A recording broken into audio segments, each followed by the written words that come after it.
Welcome to Care Coordination and Interoperable Health IT Systems, Expanding Access with Technology. This is Lecture C, Introduction to Telehealth. The component, Care Coordination and Interoperable Health IT Systems, is an overview of how interoperable health IT systems are organized to support care coordination services. This unit, Expanding Access with Technology, will cover the topics of mHealth and telehealth in regards to their use in the coordination of care. The objectives for this unit, Expanding Access with Technology, Lecture C, are to identify access to telehealth solutions in a variety of settings, compare models of telehealth systems, and evaluate populations served with telehealth tools and services. The concept of telehealth has been in existence in the United States for greater than 40 years, and by many accounts, as a way for physicians to reach patients at a distance. However, it did not come into greater acceptance until more recently with the development of enhanced digital communication methods. As high-speed wireless technologies become more cost-effective to establish, and as demonstrated models of success become more prevalent, telehealth continues to flourish. One contemporary definition of telehealth from the National Telehealth Policy Resource Center is the use of electronic information and communication technologies to deliver healthcare to patients at a distance, which shall include the assessment, diagnosis, consultation, treatment, education, care management, and/or self-management of a patient. Telehealth employs a combination of electronic methods to communicate between the clinician and the patient, with the goal of improving the patient's health. The methods are always two-way and are established from a distance. The physician and patient are not in the same location. Telehealth may be classified more specifically by its mode of transmission and then grouped into three categories: store and forward, remote patient monitoring, and synchronous telemedicine. We will now give examples for each one. Store and forward telehealth refers to the asynchronous storage of patient information that is later forwarded or transmitted for a clinician's assessment. An example of store and forward telehealth is the current practice in many radiology practices, especially where specialists are few in number.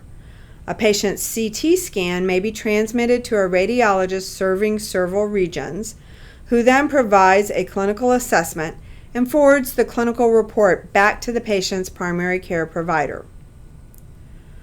Remote patient monitoring, which is sometimes referred to as home telehealth, is a method of ambulatory care and is often used for patients with chronic conditions such as diabetes or high blood pressure. In the case of a patient with diabetes, blood glucose readings may be electronically transferred from their home monitoring glucometer to their primary care physician's office for evaluation. We will address the final category of telehealth, which is synchronous telemedicine, on the next slide. Although you may hear telehealth and telemedicine being used interchangeably, telemedicine is a subset of telehealth. Telehealth is the broader category. Synchronous telemedicine refers to the real-time communication which occurs between a clinician and a patient, typically through a video conferencing system. Special care must be used to ensure the patient's data confidentiality is maintained and that all HIPAA privacy standards are met. First, let us define telemedicine. You can pause the slides if you need time to read the definition. Telemedicine definitions range from the technical to the strategic.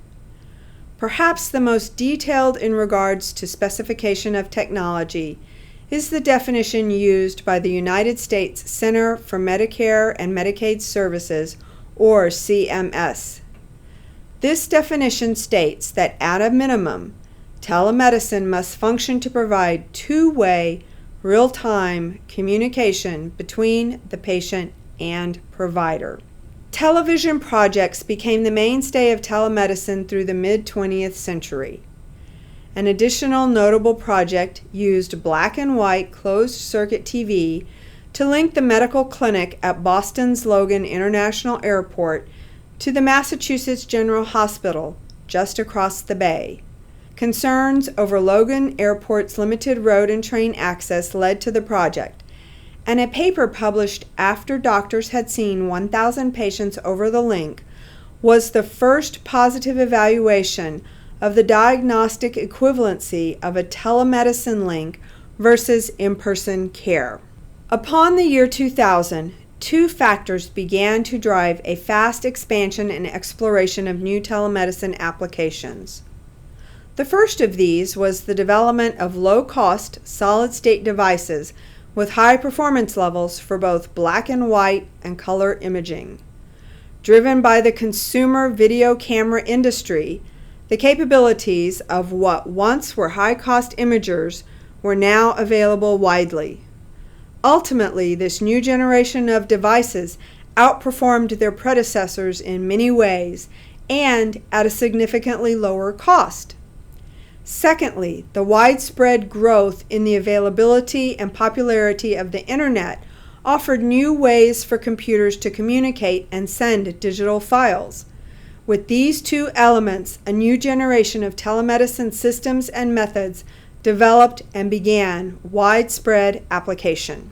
Through the undaunted efforts of telemedicine advocates, the Telemedicine Report to Congress was updated in 2001 under a new governance that included many telemedicine organizations and practitioners. This resulted in a deeper analysis and focus on policy needs from a governmental level. The 2001 report identified 5 key focus areas for policy development. These were lack of reimbursement, legal issues, safety and related standards, patient privacy and confidentiality, and telecommunications infrastructure. The 2001 report made concrete recommendations and developed action plans for specific governmental agencies for improving the policy issues. While many of these recommendations were implemented and are still ongoing, the results are mixed, but some areas have shown progress. As we look to the future, telemedicine development is expected to continue. Telemedicine's flexibility and virtual encounter capabilities will assist us as continued pressure emerges on the United States health system for high levels of health outcomes, as well as rising patient expectations of access and convenience. Additionally, continued progress in the development of microelectronics and telecommunications technologies will also further telemedicine's future through lower technology costs, improved technical performance, and technical range of applications, and through improved patient safety. Now let's look at several use cases for how the more broad definition of telehealth can be deployed to assist patients with low access to treating clinicians. The Robert Wood Johnson Foundation funded a school-based telehealth program to increase access for high school children suffering from episodic depression after Hurricanes Rita and Katrina in 2006. The highly successful telepsychiatry was extended to include multiple mental health services and included the parents of the teens. Parents and teens met with psychiatric specialists from the University of Texas Medical Branch through video conferencing workstations located at the school-based telehealth sites. According to Rollo et al., telemedicine can improve other aspects of health, such as weight loss or lifestyle behavioral counseling. As such, they can be integrated into wellness programs. One study by Rollo found video consultations for virtual nutrition education and exercise counseling were a suitable component for a weight loss program when face-to-face meetings were not an option. These programs offer low-cost alternatives using a mix of technology for long-term improvements in patients' health. Now let's turn to remote monitoring, which is a more specific type of telehealth, where patients use home devices that report health statistics to their physician's offices, or in some cases, to the physician's mobile device. Cardiovascular disease is the #1 killer in both men and women in the United States and is the subject of much of healthcare spending and prevention efforts. A study was done to determine if implantable devices with remote monitoring used to monitor the progression of heart disease could reduce the time from a clinical event, defined as progression of the disease, to a clinical decision or a response from the physician. This group of patients was compared with a control group without the implanted device with remote monitoring. The results showed significant improvements in the response time in the remote monitoring group, and they also experienced a reduction in the length of their hospital stay. This is a positive outcome for the patient, which also significantly reduces the cost of hospital care. This concludes Lecture C, Introduction to Telehealth of Unit 9, Expanding Access with Technology. In summary, the concept of telehealth has been in existence for decades, but as technology has become faster and more affordable, it has come into greater acceptance.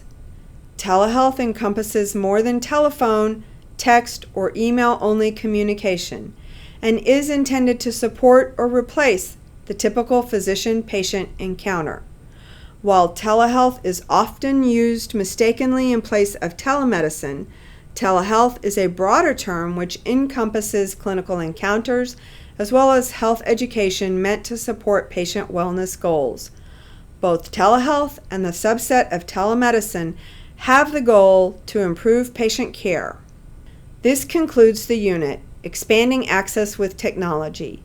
In Unit A, we discussed how patient and provider communication may be enhanced with mHealth tools.